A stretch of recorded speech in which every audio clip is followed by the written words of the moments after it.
Mitra bisnis batik adalah salah satu budaya terkuat Indonesia dengan coraknya tersendiri yang memberikan kekhasan masyarakat Indonesia. Jenis batik yang ada di Indonesia juga sangat beragam, di mana hampir setiap daerah memiliki jenis batik dengan ciri khasnya masing-masing. Di masa ini pecinta batik memang telah berkembang, tidak lagi hanya digunakan untuk membuat pakaian formal, tapi ada banyak industri kreatif yang menggunakan kain batik untuk berbagai keperluan seperti gaun, pernak-pernik, aksesoris, tempat pensil, tas, dan masih banyak lainnya. Di antara banyaknya pemain batik lokal, Batik Habit adalah salah satunya yang lahir dari sebuah fantasi sang owner untuk memiliki brand sendiri dan produk sendiri dengan menggabungkan tas rotan dan batik khususnya batik tulis. Meskipun tidak ada basic pada bidang ini, namun kejeliannya melihat peluang dan kemauan yang begitu besar untuk secara serius menggarap bisnis ini membuat Batik Habit yang didirikan pada pertengahan 2018 ini mendapat apresiasi positif dari para pecinta batik. Lantas bagaimana awal mula ketertarikan sang owner untuk terjun di bisnis ini dan seperti apa perkembangan bisnisnya saat ini serta apa arti dari brandnya Batik Habit? Bersama saya Ava Yolanda, Bincang Bisnis menghadirkan Linda Pangestuti, owner Batik Habit. Batik Habit ini realisasi dari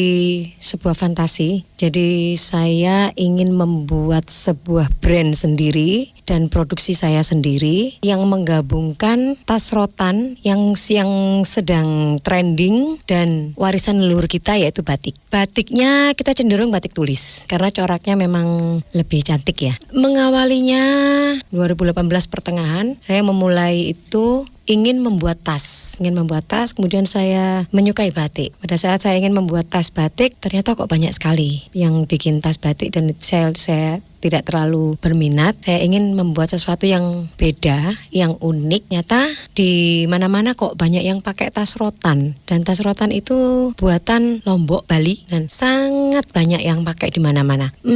Lalu saya melihat ironisnya yang ada di Sidoarjo. Sidoarjo dulu ada salah satu tempat di Tanggulangin namanya Intako, mungkin pernah dengar ya. Intako sangat terkenal sehingga mendatangkan devisa yang lumayan bagus buat Sidoarjo dan mendatangkan turis-turis dari seluruh Indonesia dan bahkan mancanegara untuk datang melihat dan membeli. Tapi itu sebelum Lumpur Lapindo. Tapi setelah Lumpur Lapindo sepertinya orang-orang agak susah move on ya. Jadi sampai sekarang pun Intako kalau saya lihat pergerakannya sudah nggak seperti dulu lagi. Nah, berangkat dari situ saya ingin membangun lagi kota Sidoarjo di tempat saya tinggal untuk menjadi sebuah trendsetter lagi. Ya, saya jauh sekali berbeda dengan nggak ada background sama sekali. Jadi intinya apabila kita punya keinginan dan mengejar keinginan itu, kita hanya butuh motivasi. Saya belajar bikinnya itu dari membeli suatu produk, di mana produk itu ternyata menginspirasi saya untuk membuat rotan ini. Belum pernah saya melihat bahan rotan sintetis tas saya ini ada yang bikin tas. Tapi yang banyak itu dibikin sebagai furniture, meja, kursi, kebanyakan outdoor, indoor di hotel-hotel itu banyak sekali yang mirip sekali dengan rotan, tapi dia bukan rotan. Saya berpikiran kenapa ya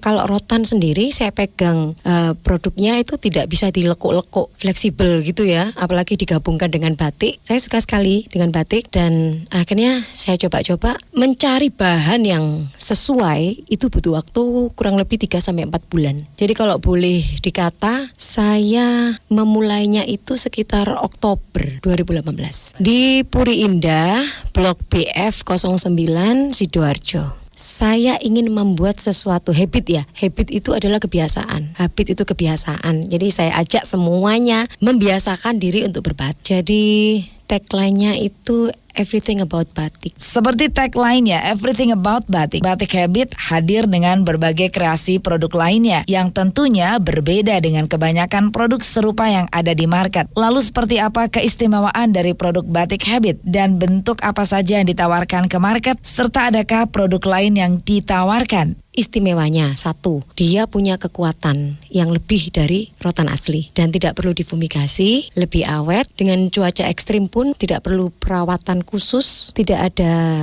anti serangga karena dia sintetis dan dia zero waste. Keistimewaannya lagi bisa ditekuk-tekuk, bisa dikasih resleting, bisa dikombin dengan batik, bisa dimodel apapun karena dia lekuannya sesuai keinginan kita. Desainnya saya membuat desainnya sendiri, ada untuk yang bulat itu lagi tren trending itu. Ada juga yang oval, bisa dicek desain saya di Instagram Batik Habit. Jadi one day Batik Habit ini tidak hanya membuat tas. Sekarang kami sudah membuat dompet batik souvenir, kemudian kipas batik. Jadi kami berupaya semaksimal mungkin zero waste. Jadi semua batiknya juga rotan sintetisnya zero waste. Macamnya oval, kemudian yang circle, kemudian yang tote itu ada 2, ada yang selempang itu 1, sementara 5, tapi pasti berkembang. Kalau yang banyak itu yang bulat sama oval. Kalau untuk yang tas jinjing itu biasanya 1, kemudian ada repeat order juga yang itu lagi. Pokoknya orang kalau udah suka yang itu biasanya beli itu lagi. Bagaimana dengan sistem penjualannya dan apa saja syarat untuk menjadi reseller produknya? Serta berapa pula kisaran harga jual produknya? Awalnya dulu saya custom, tapi ternyata ada kendala di SDM. Jadi tidak bisa kita meneruskan sebuah custom. Sekarang saya review aja, kebanyakan yang paling disukai itu model apa. Saya buatkan dulu, kemudian saya stok lah istilahnya. Dan pergerakan reseller sudah bagus. Limited saya. Saya menjualnya bisa direct ke saya. Dan sekarang saya mengembangkan reseller. Jadi ada harga ecer untuk satu produk. Misal saya jual 200, tapi untuk reseller saya bisa kasih harga di bawah itu. Syaratnya pembelian 1 kali, itu aja. Sudah jadi reseller. Yang membedakan dari Batik Habit adalah produknya tidak hanya diminati pelanggan dari pasar lokal, tapi juga mancanegara. Lalu media promosi apa saja yang digunakan hingga Batik Habit bisa dikenal luas pasar dan seperti apa pula kondisi pasarnya? Alhamdulillah, selain medsos, saya juga ada teman-teman yang membantu memasarkan. Instagram saya Batik Habit, jadi sambung ya, Batik Habit. Facebook ada juga di Shopee, ada juga di Tokopedia, di Bukalapak. Jadi hampir semuanya reseller ada di grup. Ikut pameran udah, Surabaya, Jakarta yang udah, sama Sidoarjo yang pasti ya. Cuman kalau di Sidoarjo sepertinya masih belum terbeli.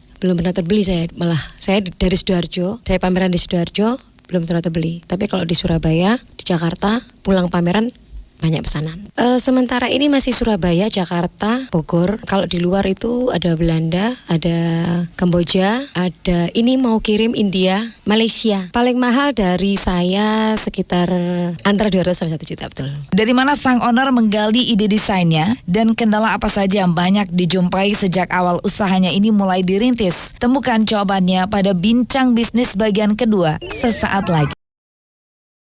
Bincang bisnis masih bersama Linda Pangestuti, owner Batik Habit. Kreativitas dan inovasi merupakan 2 hal penting yang harus terus dilakukan untuk menghasilkan produk-produk yang unik, menarik, dan berdaya saing. Apalagi di era perdagangan bebas seperti saat ini, di mana serbuan produk impor di pasar lokal seakan tidak lagi terbendung. Hal ini tentu merupakan tantangan buat setiap pemain lokal untuk bisa menghasilkan produk yang berkualitas dan unik. Tujuannya agar tidak saja mampu bersaing di pasar lokal, tapi juga di pasar mancanegara. Begitupun yang dilakukan Batik Habit sebagai trendsetter dan bisa dibilang pionir di market. Batik Habit tidak henti-hentinya berinovasi dan menggali banyak ide desain melalui berbagai media seperti internet. Lantas adakah upaya lain yang dilakukan untuk mendapatkan ide-ide desain yang menarik? Saya selain di internet, biasanya jalan gitu ya. Saya bicara dengan mbaknya pun saya sudah dapat ide. Yang untuk pria sudah ada, tapi belum direalisasikan, tapi sudah ada. Tas itu banyak genre kalau menurut saya, terutama wanita ya. Wanita itu kalau sudah menyukai satu brand tertentu, dia akan cenderung dia suka itu.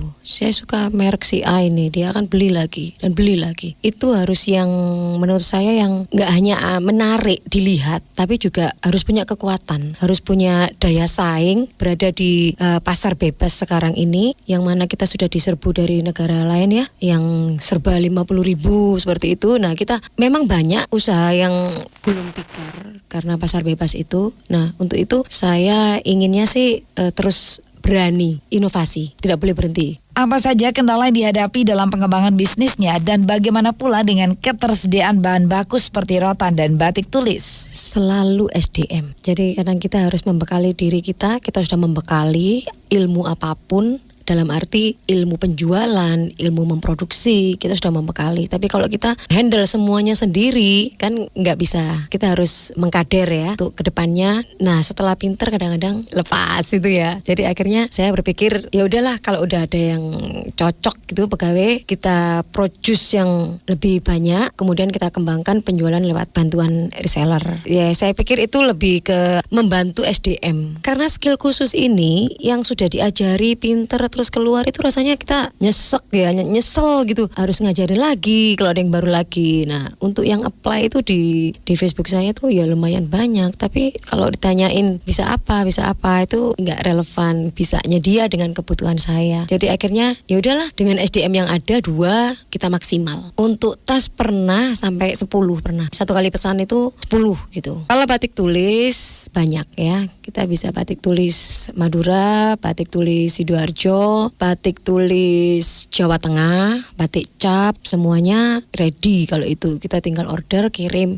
Tapi yang agak sulit memang untuk bahan dasarnya, yaitu rotan sintetis. Kalau bahan dasar ini sedang ada, walaupun dalam jumlah sedikit atau berapapun itu saya harus beli, harus ambil itu. Jadi kalau enggak tahu nanti dia ada lagi kapan, kayak gitu. Sudah bisa diredam, asal minimalnya terbeli. Lalu prestasi apa saja yang pernah dicapai Batik Habit sejak awal berdiri hingga saat ini? Dan seperti apa prospek bisnisnya ini ke depan, serta target dan planning pengembangan bisnis apalagi yang ingin segera diwujudkan? Itu program Sidoarjo 1000 wirausaha baru, 1000 WUB. Kemudian kita dapat penilaian dari awal selama 1 minggu. Kemudian setelah itu kita isi kuesioner dan sehari-harinya. Kemudian ada acara lagi, beberapa acara lanjutan sampai beberapa kali. Kemudian saya dapat undangan untuk menjadi 10 terbaik. Jadi mereka seperti apa ya, yang bukan yang menghandle acara itu. Dari kabupaten nanti kita akan diajak terus setiap mereka ada event-event, dan fasilitasnya adalah free untuk kami. Jadi setiap mereka, barusan kan ada undangan lagi, kita menemani kementerian juga. Jadi nanti ada juga yang sudah 1 lolos langsung masuk. Jadi nanti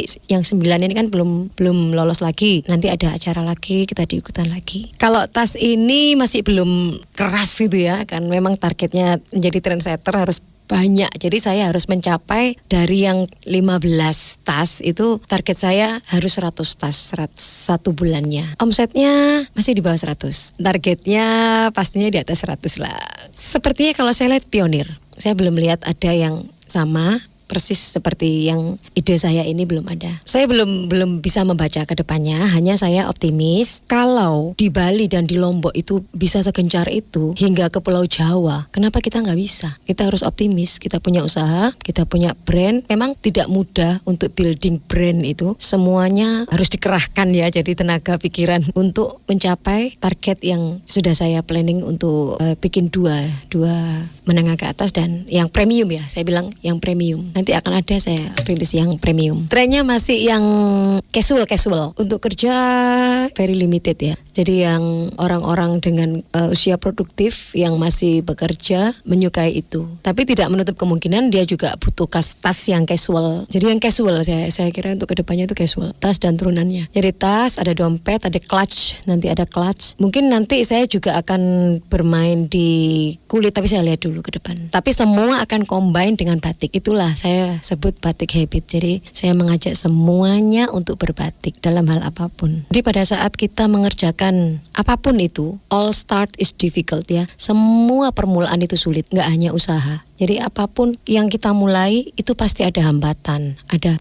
tantangan. Apabila saya menghadapi sebuah tantangan, itu sebuah hambatan, itu saya anggap sebagai tantangan. Karena dengan hambatan itu membuat kita lebih berpikir untuk lebih menyikapi bagaimana, oh tantangan ini seperti ini. Oh, jadi saya tidak akan melakukan yang seperti itu lagi. Saya coba cari jalan yang lebih mudah, yang memudahkan semuanya. Jadi fokus. Walaupun saya jatuh, nanti suksesnya cuma 1 kali. Mitra bisnis, sampai di sini perbincangan kami bersama Linda Pangestuti, owner Batik Habit. Saya Eva Yolanda. Bincang bisnis. Bisnis